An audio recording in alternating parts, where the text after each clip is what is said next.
Right, so today let's talk about blending impulse responses. So for this I've got a guitar track. I've just recorded a sloppy riff. Let's just listen to that with one of them on. So yeah, and then we've got that going into 3 impulse response tracks. Those are all being routed to this single output, and then we'll talk about these in a minute. So if we play through just one of these as we just did, it sounds fine, right? A bit dark maybe. So we can turn on this one, which is a bit brighter, and then listen to this. That works, right? And then we can turn on the third one. Okay, that sounds weird. So why is that? Let me show you. So I've already done this. So these two have peaks that are in phase right at the start. This one, which is the third one we just turned on, as you can see, there's all this silence beforehand, and I counted it as about 29 samples. So what that does is that makes this one, when you add it to those two, it sounds out of phase, which it is. So what we do is we delay these first two by 29 samples, and then that puts those first two in line with that, so they all sound in phase with each other. That makes sense. So let me do that now. So we'll go to these first two. I've got a line delay track, plugin, sorry. I know probably not all DAWs have this, but you can do track delay in all DAWs and then change it to samples if you're trying to align stuff. So I'm just going to type in 29 on the first one, 29 on the second one, and this should be in phase when we turn on all 3. That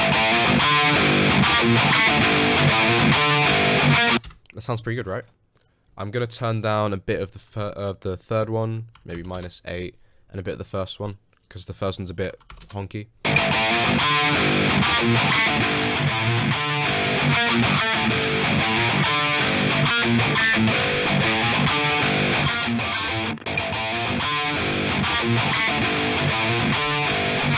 Sounds pretty good, right? And then I'm going to EQ it, because I hear a couple nasty frequencies. Let's hear that.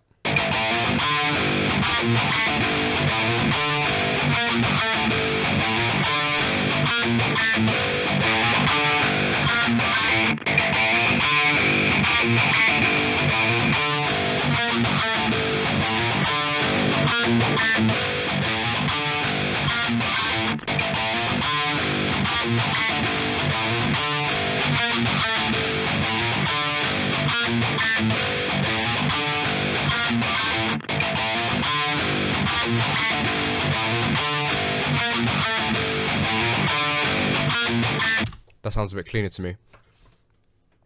So once we've done that, how do we get these 3 impulse responses and their blend down to 1 impulse response? Well, we use a pure impulse. I got this from Andrew Wade's video. I'll leave a link to that in the description. And what we do, we just record the output of these with the pure impulse through our output, and we'll show you that. Cool. So now turn off the fade on that. DAWs might automatically put a fade on that. Also on the pure impulse, you don't want a fade on that, because it's just a single sample transient. And then we'll just boost the level of this so we can see it clearly, and zoom in. And you'll see all those silences there, they've gone into the IR. So we don't want those, because it's just extra information that we don't want, and it's a little bit of latency. Barely any, but a little bit. So what I like to do, I like to take these into Audacity, because Audacity doesn't snap. Oh no, sorry, Audacity does snap to these samples. Let's show you that now. Right, so we're on Audacity.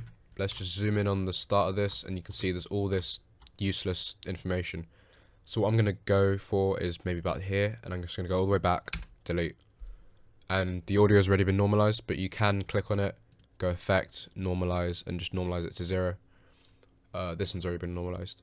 I hope that helps. I got nothing else for you. Thanks.